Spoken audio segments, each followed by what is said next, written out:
शिरूरच्या अनेक गावांमध्ये आता दुष्काळ सदृश्य परिस्थिती निर्माण झाली आहे। तर वाढत्या तापमानामुळे जलस्रोत सध्या आटले आहेत, विहिरींनी सुद्धा तळ गाठलाय।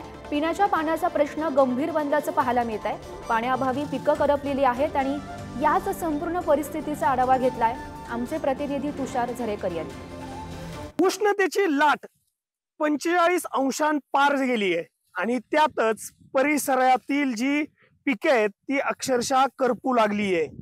मी सध्या शिरूर तालुक्यातील निमोणे आणि मोटेवाडी परिसरामध्ये, याच परिसरात जर आपण पाहिलं तर शेतकऱ्यांच्या विहिरींनी अक्षरशः तळ गाठल्याचं चित्र आहे।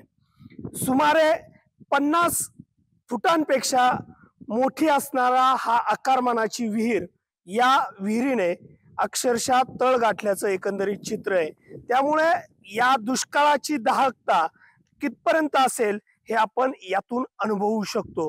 एकंदरीत जर आपण पाहिलं तर या परिसरातील धरणे असतील, त्यानंतर तलाव असतील, विहिरी असतील, या अक्षरशः यांनी तळ गाठल्याने येथील शेतकऱ्यांच्या शेतीच्या पाण्यासह पिण्याच्या पाण्याचाही प्रश्न निर्माण झालेला आहे। कॅमेरामन निखिल सह तुषार झरेकर, पुढारी न्यूज, शिरूर, पुणे।